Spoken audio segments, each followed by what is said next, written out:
estou começando mais um vídeo. Dessa vez nós vamos falar sobre escravidão.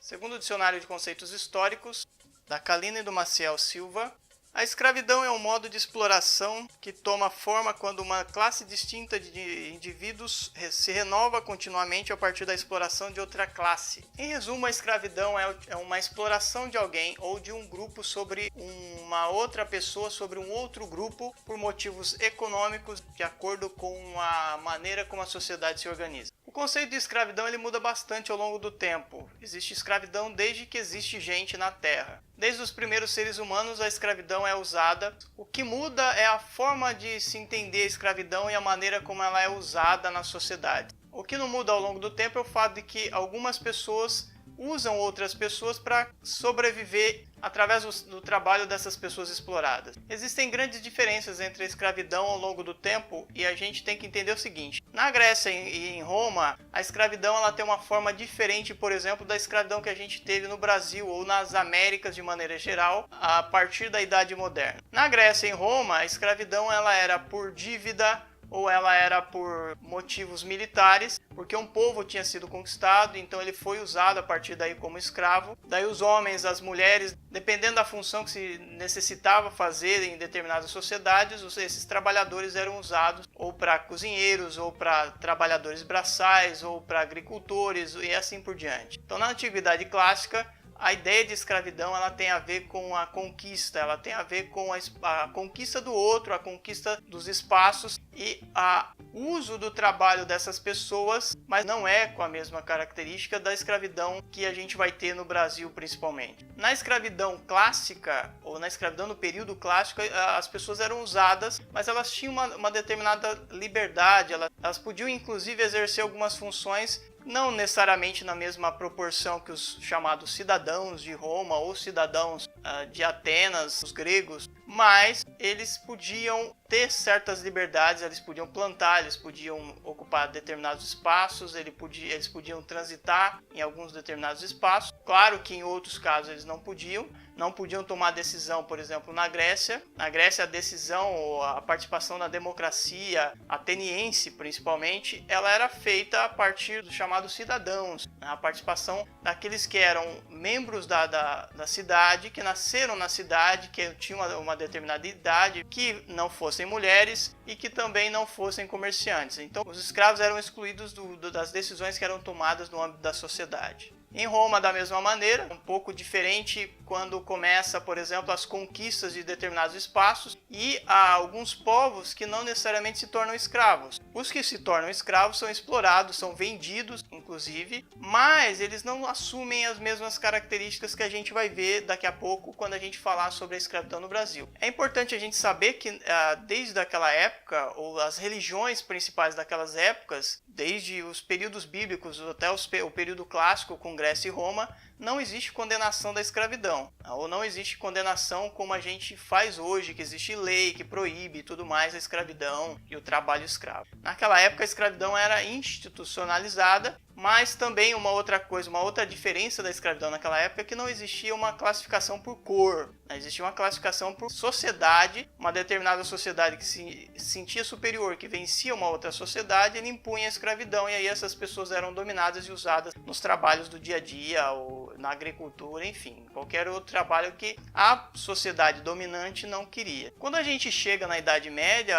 a instituição muda, né? Porque aí passa a predominar um regime de servidão. E aí a gente tem que entender que servidão não é a mesma coisa que escravidão. Não existiu a escravidão como a gente vai ter depois na Idade Moderna. Na Idade Média, a servidão ela é baseada numa instituição que tem a ver com a lealdade, que tem a ver com a proteção do servo em determinada gleba, em determinado feudo, e o senhor tem essa função de protegê-lo e, ao mesmo tempo, em troca disso, o servo planta na propriedade do senhor, trabalha na propriedade do senhor e paga alguma quantidade de produto, que na época o dinheiro estava praticamente sem importância, né? Pelo menos na Europa, a gente fala sempre na Europa quando a gente fala de feudalismo ou de Idade Média, né? Porque o feudalismo não é exatamente a mesma coisa que Idade Média. De qualquer forma, o mais importante é saber que a servidão naquele período ela tem características diferentes. Não é escravidão. A gente não pode falar em escravidão quando a gente fala de servidão naquele período. Não, o servo ele tinha sim liberdades, ele construía sua própria vida, ele tinha liberdade para fazer determinadas coisas que depois não vão ser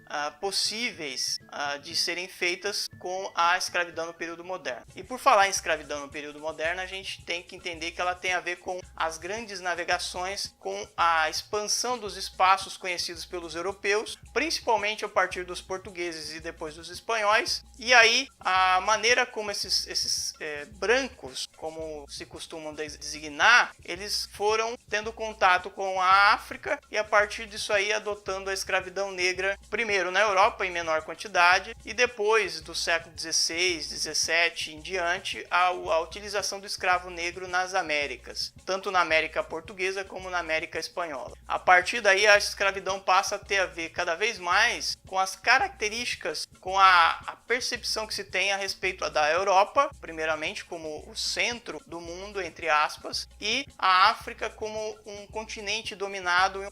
Para isso tem que ser justificada essa escravidão a partir de uma outra característica, e eles passam cada vez mais a ligar a escravidão com a questão da cor. Cada vez mais, né, isso vai ser muito mais claro a partir do iluminismo, a ideia de raça vai passando a ser um complemento. Então tem a ver com a cor, a raça, a ideia de raça que vai se desenvolvendo principalmente a partir do iluminismo no século XVII, XVIII, e como tem a ideia das raças inferiores, raças superiores, isso começa a se desenvolver, as pessoas começam a pensar, imaginar como se isso fosse possível. Hoje já está provado que não existe raça, a biologia já está muito bem convencida disso, a história também, de certa maneira, a maioria dos historiadores pelo menos entende que não existe mais raça, mas a partir do iluminismo eles começam a pensar que existem raças superiores e raças inferiores, e aí o negro é a raça mais inferior e por isso ela pode ser dominada e escravizada. A raça indígena ela está mais ou menos no meio do caminho, né? Alguns europeus e os religiosos de maneira geral, eles vão defender que o indígena ele tem uma pureza de alma, tem a ver com aquela questão do paraíso, de que o índio tem a ver com o paraíso, que ele deve ser catequizado, ele deve aprender a nova religião.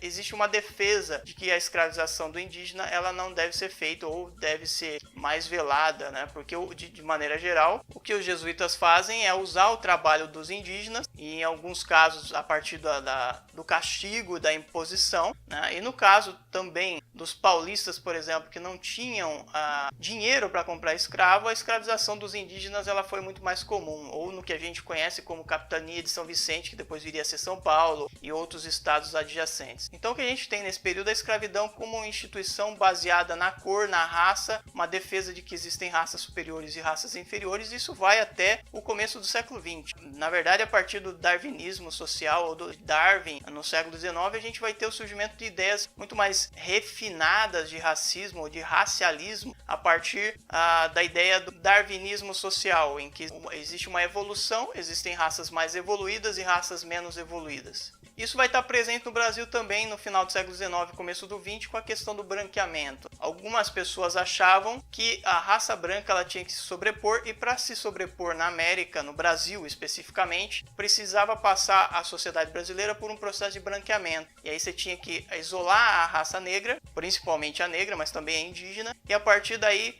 importar elementos brancos da Europa para que eles purificassem a raça brasileira e, consequentemente, criasse uma sociedade branca. Isso vai durar pelo menos até a década de 30. E aí a gente entende que o Brasil é um espaço de miscigenação, né? Na verdade é um espaço de mistura de elementos e etnias, a partir da fundação do que a gente conhece como colônia de Portugal ou colônia portuguesa. Os indígenas estavam aqui, chegam os europeus, começam a se misturar com os indígenas, consequentemente depois os negros vêm para cá e também começam a se misturar, né? Porque existia uma exploração sexual muito forte e também uma mistura às vezes voluntária entre os elementos brancos, os indígenas e os negros africanos. Como a gente sabe, a escravidão moderna, o que a gente chama de escravidão moderna, a escravidão negra, ela vai durar até o século XIX.